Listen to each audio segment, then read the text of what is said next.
Morning guys, Peas and Gravy Productions. I've been asked about fitting HPA bottles or tanks or paintball bottles, or it's usually a 13 CI bottle that you use, roughly 200 cc.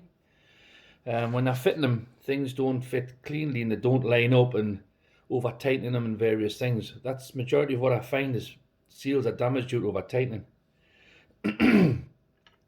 So it's just a little heads up, mate. Screw your bottle on, you'll hear it bite. There you go. I think you heard that. But obviously the gauge is out of line. So by all means, just keep going an extra half a turn until your gauge lines up. That's all there is to it. There's nothing special. You don't have to keep going and going and going until the bottle's super tight, because that's how you damage the valve, and you also damage your seals. You can probably go, that's it there, that's as far as it'll go. But personally, I don't like to take them to the max, so I always back them off till you're happy where the gauge is. Now, because it's under pressure, that's solid, it won't loosen. But as the pressure drops and you drop out of the range and the bottle becomes empty, you'll find that the bottle may become slightly loose, but you don't have to tighten it to its max. Just so when the air bites, just take the gauge to the next available space. It might be that side of the gun, or it might be that side of the gun, but it saves any damage to the valve inside, because I've had them before with a bent pin, and it's been because they've been over tightened.